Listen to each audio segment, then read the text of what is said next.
चलिए शुरू करते हैं। आ की मात्रा अगर डालेंगे यहाँ पे डैश है तो हाथ हाथ, तो क पे आ की मात्रा का, ल पे आ की मात्रा ला, काला। यहाँ पे आ की मात्रा डालनी है तो आ ग आग। म आ की मात्रा मा, ल पे आ की मात्रा ला, माला। थ पे आ की मात्रा था, ल थाल। र पे आ की मात्रा रा, ज पे आ की मात्रा जा, राजा। ग पे आ की मात्रा गा, ज र गाजर। ह ल व पे आ की मात्रा वा, हलवा। क पे आ की मात्रा का, ज ल काजल।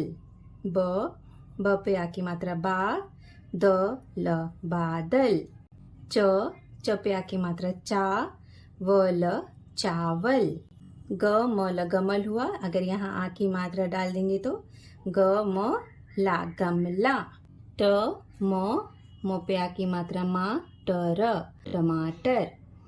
ब र स पे आ की मात्रा सा, त बरसात।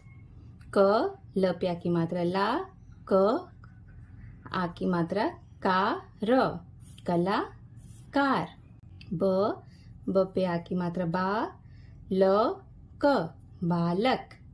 च पे आ की मात्रा चा, व ल चावल। ह पे आ की मात्रा हा, ज जहाज। ख पे आ की मात्रा जा, न पे आ की मात्रा ना, खजाना। प पे आ की मात्रा पा, ल क पालक। त ब ल पे आ की मात्रा ला, तबला। म पे आ की मात्रा का, न मकान। ब पे आ की मात्रा बा, ल बाल। म ट क मटक हो गया, इस पे आ की मात्रा डाल देंगे तो मटका।